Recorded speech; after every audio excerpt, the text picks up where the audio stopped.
2022년이 맞춰가고 있습니다. 여러분 개인적으로 올 한 해 계획했던 그런 것들 잘 마무리하시고요.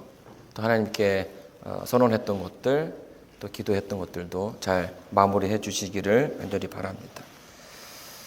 오늘은 6월절에서 무교절이라는 주제로 말씀을 좀 준비해 보았습니다. 우리 성경 말씀 출애굽기 11장 7절에 있는 말씀 한번 보도록 하겠습니다.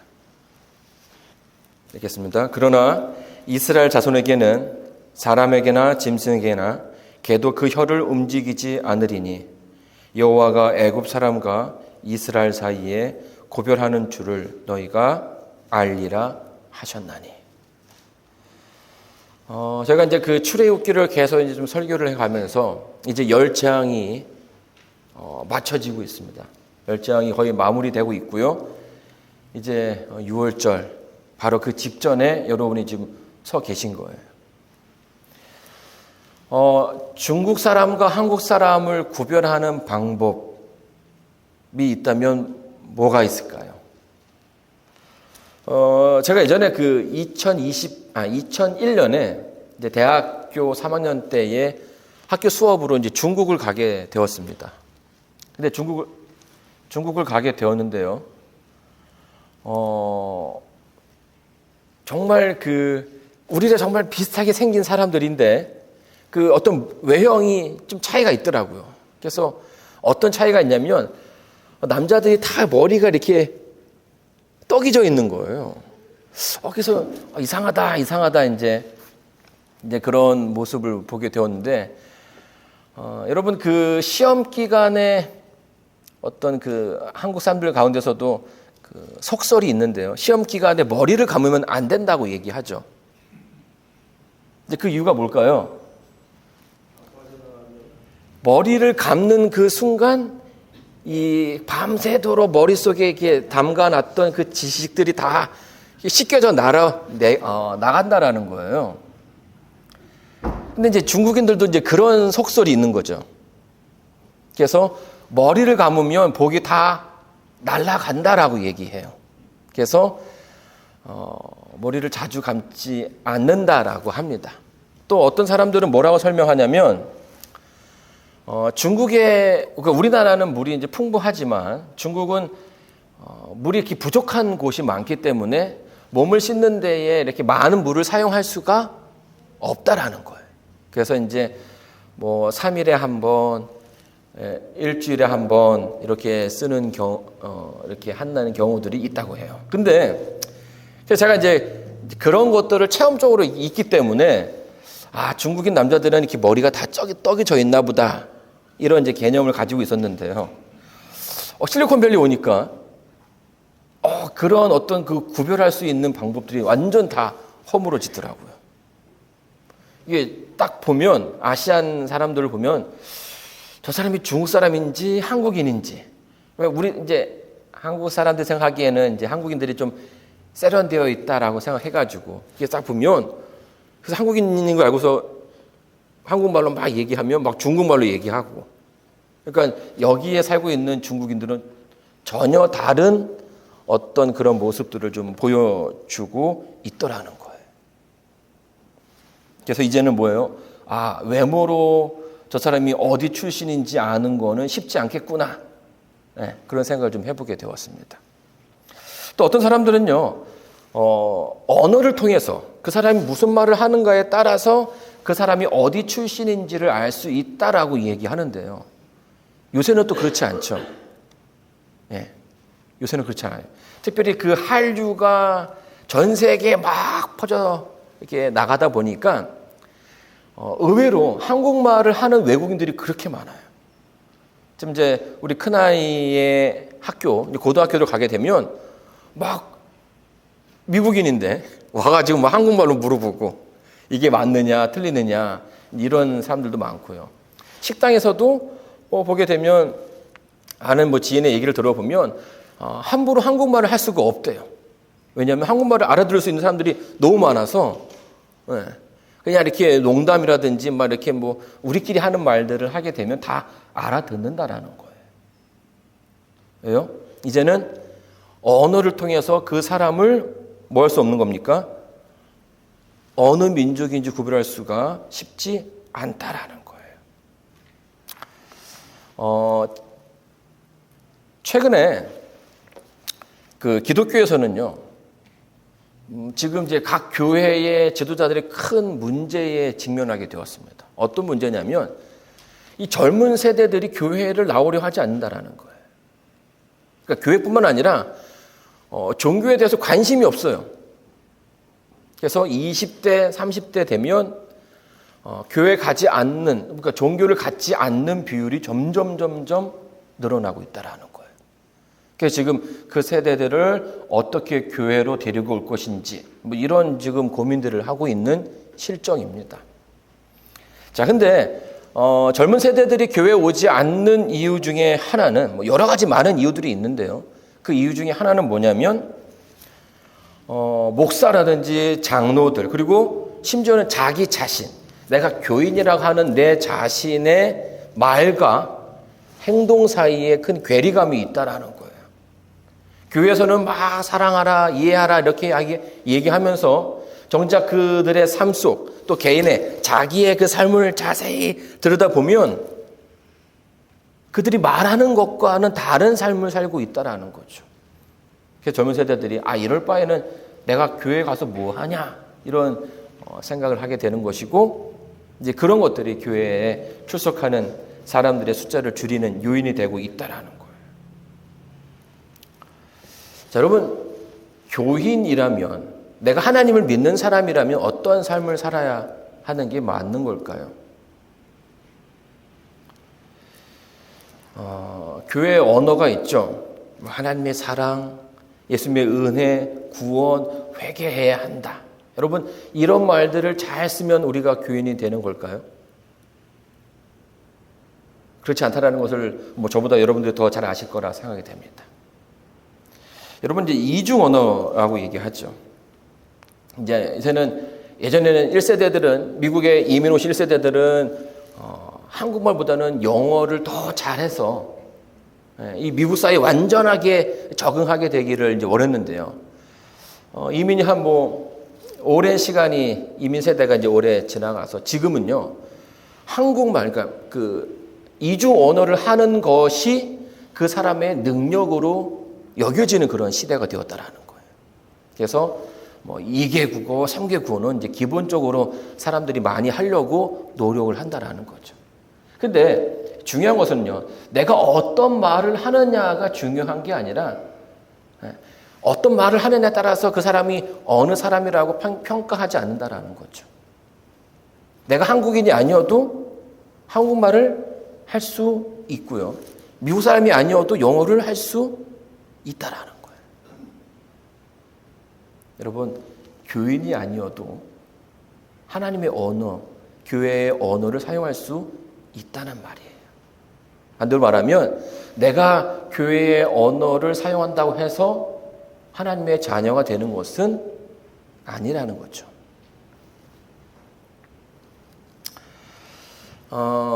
이제 그 개신교의 사람들을 좀 보게 되면요, 이 구원에 대한 너무나 큰 확신이 있어요. 내가 한번 구원받으면 그 구원은 아무도 건드릴 수 없다라고 하는 사람들이 있어요. 그래서 이제 내가 한번 구원받았기 때문에, 내가 예수를 믿고 한번 구원받았기 때문에 이제 나는 마음껏 살아도 된다라고 생각하는 사람들이 있다라는 거예요. 근데 여러분, 이러한 생각은요, 성경의 구원과는 다른 모습을 보여주고 있다라는 거예요. 자, 우리 성경 말씀 디모데후서 4장 10절에 있는 말씀을 한번 읽어보도록 하겠습니다. 데마는 이 세상을 사랑하여 나를 버리고 데살로니가로 갔고, 그레스게는 갈라디아로, 디도는 달마디아로 갔고. 자, 여기 보게 되면은 데마라는 사람이 등장합니다. 이 데마라는 사람은요, 사도 바울의 옆에서 아주 많이 그 사역을 도와줬던 사람 가운데 한 명이었어요. 그래서 사도 바울이 힘들 때에 그 사람과 함께 와라 이렇게 요구할 정도로 사도 바울에게 기쁨이 되고 도움이 되는 그런 젊은 사역자였죠. 근데 이 구절에 보게 되면 뭐라고 얘기합니까? 그 데마가 어떻게 되었다라는 거예요? 세상을 사랑해서 떠나갔다라고 이야기해 주고 있어요. 여러분, 구원은요, 한 번 받으면 끝이 아니라 우리가 그 구원 가운데 있어야 된다라는 겁니다. 떠나게 되면 구원 역시 우리의 손 안에서 떠나갈 수 있다라는 거예요. 출애굽기 12장 한번 보도록 하겠습니다. 21절, 22절 제가 읽어드리겠습니다. 모세가 이스라엘 모든 장로를 불러 그들에게 이르되 너희는 나가서 가족대로 어린 양을 택하여 유월절 양으로 잡고 너희는 우슬초 묶음을 취하여 그릇에 담은 피에 적시어서 그 피를 문 임방과 좌우 설주에 뿌리고 아침까지 한 사람도 자기 집 문 밖에 나가지 말라. 여호와께서 애굽 사람을 치러 두루 다니실 때에 문 임방과 좌우 설주의 피를 보시면 그 문을 넘으시고 멸하는 자로 너희 집에 들어가서 너희를 치지 못하게 하실 것임이니라. 여러분, 이게 이제 유월절 그 전에 이제 모습입니다. 하나님께서 마지막 10번째 재앙을 어떻게 내릴 것인지에 대해서 이스라엘 백성들에게 자세히 설명해 주고 있습니다. 어떻게 됩니까? 이제 10번째 재앙이 우리에게 닥칠 건데요. 식구들을 다 집으로 모여들게 합니다. 그리고 준비된 양을 가지고선 그 양을 잡아요. 그러면 이제 그 피를 가지고 뭐 합니까? 피를 우슬초로 해가지고 문의 임방과 그 위에 임방과 좌우 설주에 피를 바르라는 거예요. 그리고 그날 그 잡았던 양은 어떻게 합니까? 아주 맛있게 요리해서 식구들과 다 같이 나눠 먹으면 되는 거예요. 마치 미국에서 이제 그 땡스기빙이 되면은 터키를 잡아서 다 함께 먹는 것처럼. 자, 여기서 끝나는 것이 아닙니다. 정말 중요한 건 뭐예요? 그 다음 날이 되도록 뭐 하지 말라? 밖에 나가지 말라라고 얘기하시는 거예요. 밖에 나가지 말라. 자, 왜 밖에 나가지 말라고 얘기했을까요? 우리가 이제 처음에 읽었던 그 성경절을 보게 되면요, 여호와가 애굽 사람과 이스라엘 사이에서 구별하는 줄을 너희가 알지어다라고 얘기했어요. 자, 하나님께서 분명 애굽 사람과 이스라엘 백성을 구별하실 수 있으시죠? 그렇죠? 인간의 그 머리털까지도 다 세시는 분이께서 저 사람이 애굽 사람인지 이스라엘 백성인지 구별 못하시겠습니까? 다 할 수 있다라는 거예요. 그렇다면 그냥 이 부분은 싹 빼도 될 것 같은데 왜 굳이 하나님께서는 밤이 넘어가도록 그 문 안에 거하게 하라고 얘기했던 것일까요? 그날의 그 분류는 단순하게 애굽 사람과 이스라엘 백성을 구별하는 그 구별이 아니라는 거예요. 그러니까 민족적인 구별이 아니라 정말 하나님의 그 말씀을 믿고 따르는가, 하나님을 믿는가, 믿지 않는가를 구별하시기 위함이었다라는 거죠. 자, 여러분 아시는 것처럼 이렇게 문 임방과 좌우 설주에 피를 바릅니다. 이 피는 뭘 상징합니까? 예수님의 십자가를 상징합니다. 그래서 이 피가 묻혀 있는 자리를 보게 되면 위에와 좌우 그리고 위에서부터 떨어진 그 피가 뚝뚝뚝뚝 하면 바닥에 고이게 되죠. 이 모습은 예수님의 십자가를 상징한다라는 거예요. 결국 하나님께서 그날 그들에게 원하시는 것은 무엇이냐면 그 양의 피, 예수 그리스도의 그 피 안에 거하라는 거예요. 그 안에 있으라는 거예요. 뭐 할 때까지? 이 재난이 다 지나갈 때까지. 사도 바울이 그의 그 책들을, 성경들을 써내려 가면서 거기에 가장 중요한 단어 하나를 우리에게 남겨두었습니다. 그 단어가 뭐냐면 in Christ. 예수 안에. 예수 밖에가 아니라 예수 안에 있어야 된다는 거예요. 너희가 정말 하나님을 사랑하고 하나님의 그 백성으로 살기 원한다면 뭐라는 겁니까? 반드시 그 안에 있어야 한다라는 거예요. 여러분, 그래서 그 6월절 이 날에 하나님께서 그 문 안에 거하라고 이야기해 주었습니다. 자, 그런데 이렇게 이제 분명한 어떤 그 설명이 있음에도 불구하고 많은 사람들이 이 구원을 그냥 어떤 그 티켓처럼 생각해요. 티켓. 여러분, 티켓이면 참 편합니다. 그렇죠? 어디든 들어갈 수 있어요. 예를 들어서 그 한국에 가면 그 전철 티켓을 사면 어디 가든지 다 탈 수 있어요. 내가 뭘 입든 옷을 제대로 갖추건 갖추지 않던 그것에 상관없이 그 티켓만 있으면 다 사용할 수 있다라는 거죠. 그래서 이 구원을 그런 개념으로 생각한다라는 거예요. 자, 그런데 여러분, 성경에서 말하고자 하는 구원의 개념은 그런 어떤 그 소유의 개념이 아니라는 거예요. 내가 가지고 있다라는 개념이 아니라 상태의 개념, 내가 어디에 있느냐의 개념으로 우리는 이해해야 하는 것입니다. 내가 어디에 있느냐? 내가 지금 어디에 있는가?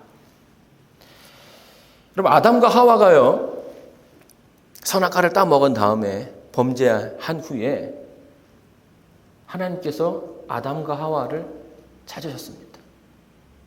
그렇죠? 내가 어디 있느냐? 아담과 하와야, 내가 어디 있느냐? 이 범죄 전에는요, 아담과 하와는요, 늘 하나님과 함께하는 그런 존재였습니다. 근데 왜 도망간 거예요? 자기의 어떤 그 잘못된 행동이 하나님께로부터 벌을 받을 거라는 그런 생각이 들었던 것 같아요. 그러니 뭐 한 겁니까?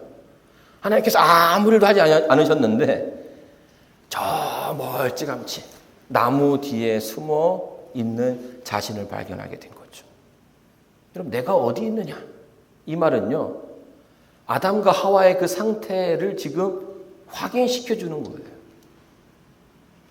하나님께서 여러분에게 내가 어디 있느냐라고 얘기하신다면 여러분은 뭐라고 얘기하시겠습니까? In Christ. 예수님 안에 있습니다. 내가 그 문 안에 있습니다라고 이야기해야 하는 것입니다. 이러한 개념으로 우리가 구원을 이해하게 될 때에 우리에게 구원이 있는지 없는지를 유추해 볼 수 있게 되죠. 자, 여러분께 질문을 한번 드려볼게요. 6월절 그 밤, 이스라엘 백성이 그 양을 잡는 그 밤, 양을 잡았어요. 인방과 문설주에 피를 발랐습니다. 양 고기를 먹었어요. 근데 이스라엘 백성들이 그 문을, 식구 중에 누가 문을 나갔어요. 그럼 어떻게 됐을까요?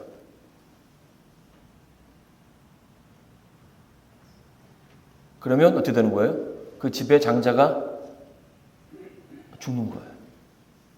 반대로 애굽 백성 가운데 9개의 재앙을 보니까 하나님 믿는 게 정말 맞는 것 같아.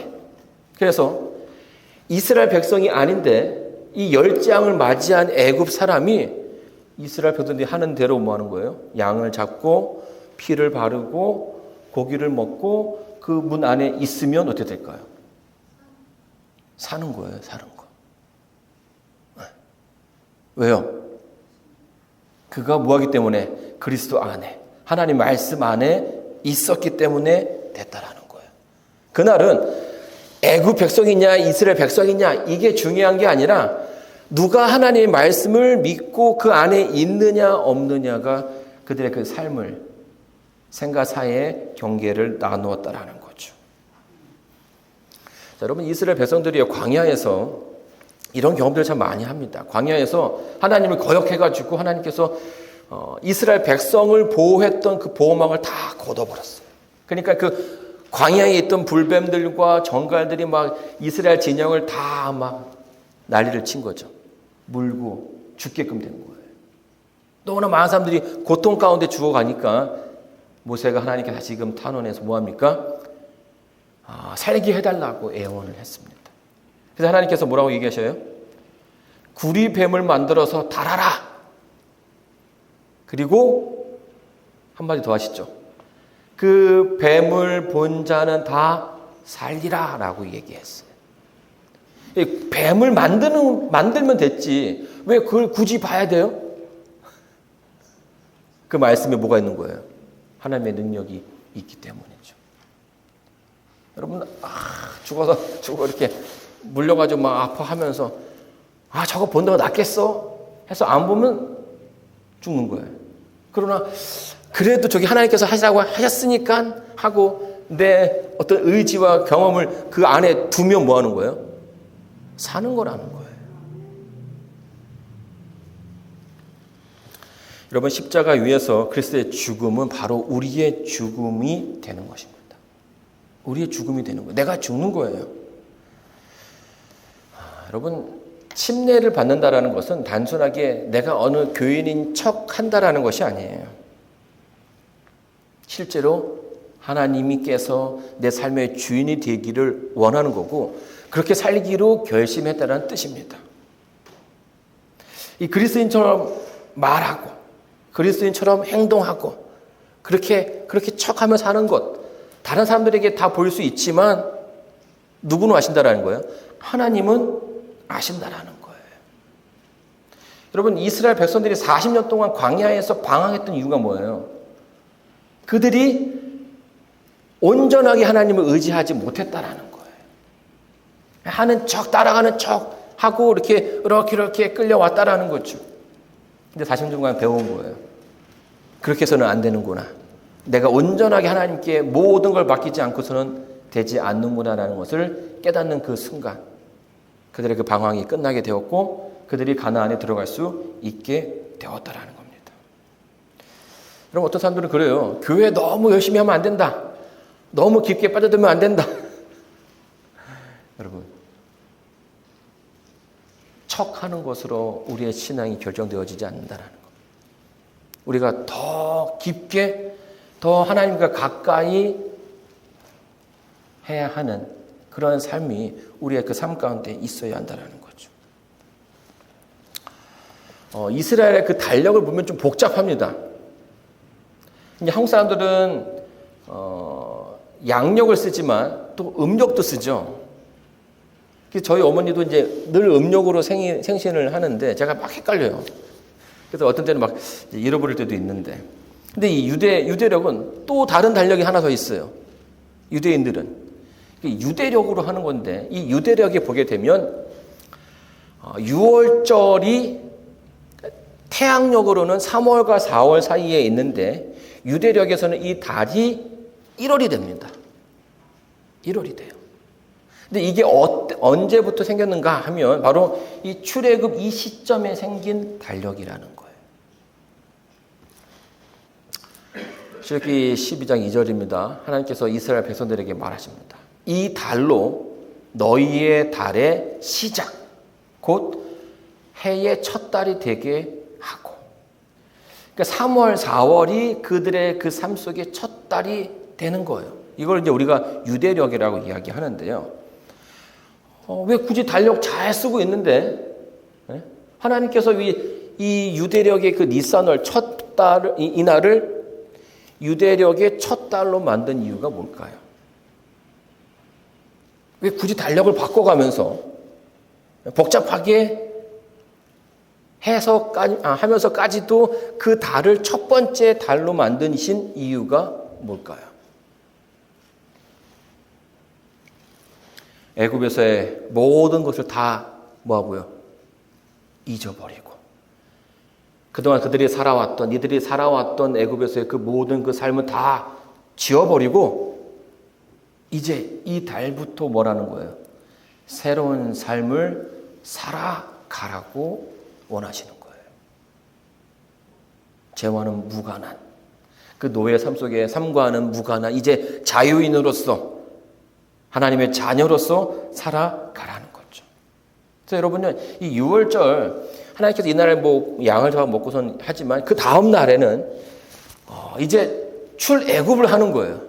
애굽을 떠나서 이제 가나안으로 가는 겁니다. 근데 그 행렬 가운데 아침에 너희가 무엇을 먹을지 하나님께서 다 이야기해 주셨어요. 그날 뭘 먹어야 됩니까? 뭘 먹어야 돼요? 네. 자, 출애굽기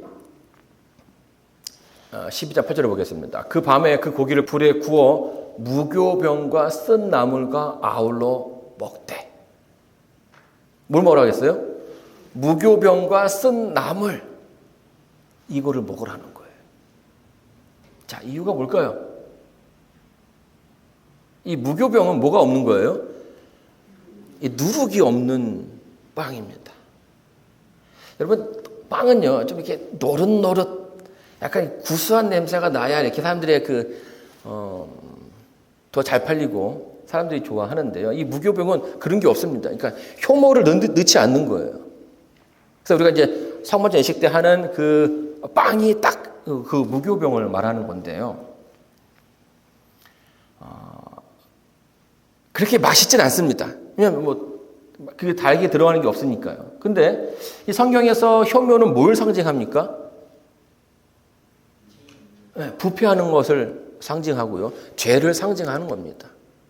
그래서 다른 날은 니들 먹고 싶은 거 다 먹지만 그날은 뭐 하라는 거예요? 무교병을 먹음으로써 예전의 그 삶과는 끝나는 새로운 삶을 살아가라는 거예요.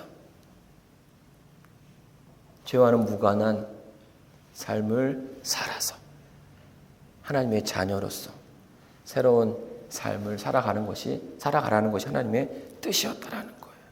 그래서 여기 성경을 보게 되면 이렇게 얘기합니다. 7일 동안은 누룩을 너희 집에 있지 않게 하라. 무릇 유교모를 먹는 타국인이든지 본국에서 난 자든지 물어나고 이스라엘 회중에서 끊쳐지리니. 여러분, 누룩 있는 떡 먹는다고 하나님께서 이 사람은 끝이다라고 얘기하는 거예요. 이해가 안 될 수 있지만 여기는 어떤 의미가 담겨져 있는 것입니까? 이제 하나님께서 이 백성을 더 이상 노예가 아니라 당신의 백성으로 삼으시겠다라는 뜻을 가지고 있는 거예요. 그들이 노예로서 죄의 그 속박 가운데 살았다면 이제는 그 삶을 다 끊어버리고 다 잊어버리고 새로운 삶을 살라는 것입니다. 그것이 싫은 사람들은 뭐 하라는 거예요? 그냥 그 가운데 있으라는 거죠. 죽을 수밖에 없는 그 삶을 그냥 살아가라는 거예요. 여러분, 하나님께서 이제 새로운 삶을 시작하고 있는 유대인들에게 많은 선물을 주셨습니다. 달력을 바꿔가면서까지 새로운 그 무교병을 먹게 하라는 그 명령을 내린 것처럼 그들의 그 새 삶을 뭐 하시는 거예요? 응원하셨다라는 거예요. 그 안에 있어라. 하나님의 말씀 안에 있어라. 하나님과 함께 해라. 이것이 하나님을 믿는 그 백성들의 모습이라는 거죠.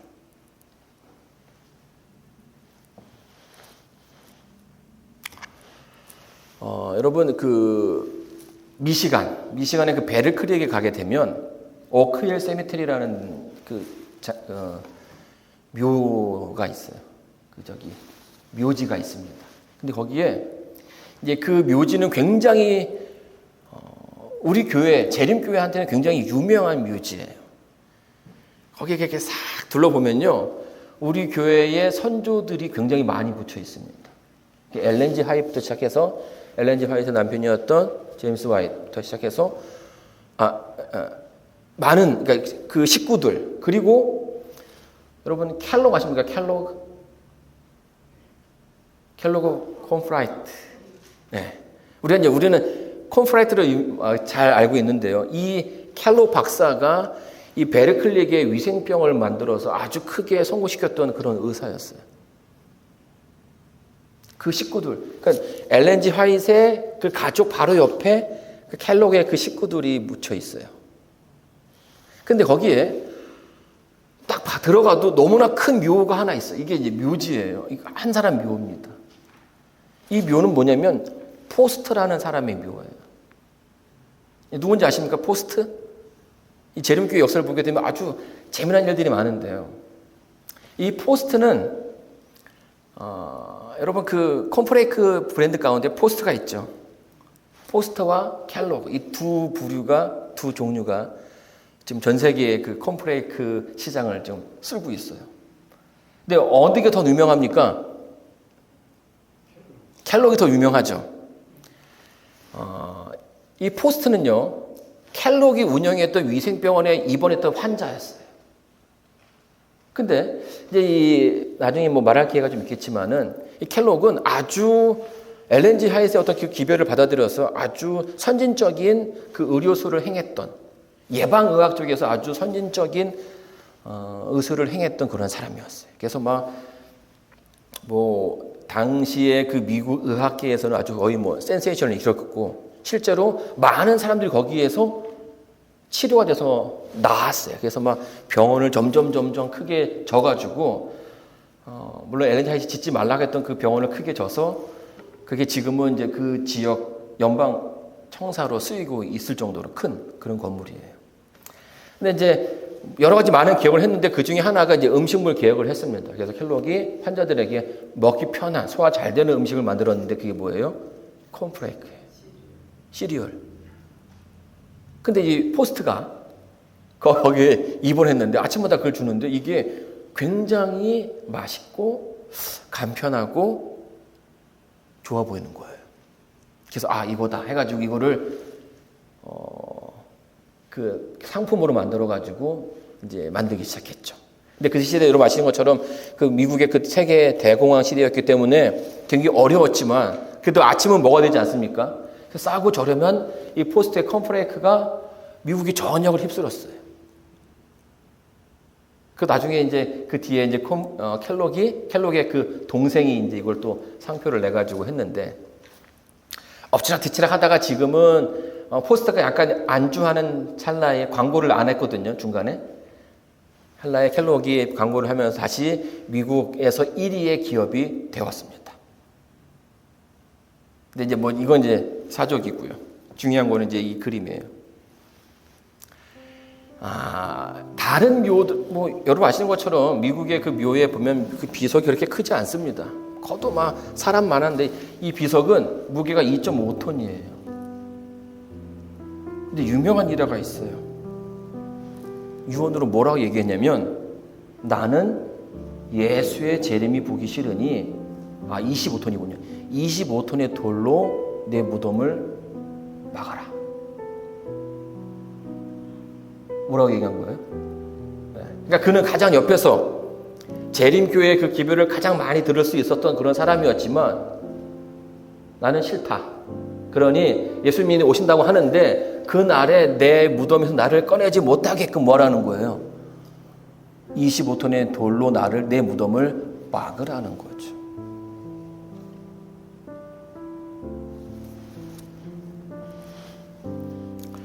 자신의 그 삶이 새로워지는 것을 거부한 이 포스트가 죽는 그 순간까지 뭐 하는 겁니까? 하나님 밖에 서기를 원했다라는 거예요. 포스트는 자기의 바램대로 그렇게 될 것입니다. 사랑하는 성도 여러분, 오늘 우리의 그 삶은 어떻습니까? 여러분은 지금 어디에 계십니까? 하나님께서 여러분에게 그 새로운 삶을 주기 위해서 많은 준비를 해주고 계십니다. 그리고 이미 해 놓으셨죠. 예수님의 십자가를 통해서 그 안에 있으면 그 모든 환난 가운데서 여러분들이 피해갈 수 있다라는 거예요. 여러분, 우리가 참 어려운 시대에 살고 있다고 얘기합니다. 또 마지막 시대에 참 많은 무서운 일들이 우리의 그 삶 가운데 일어날 거라고 이야기합니다. 그러나 날이 새기까지 주님 오시기까지 그 안에 머무는 자들은, 그 안에 있는 자들은 그 모든 환난 가운데서 비켜나갈 수 있다라는 거예요.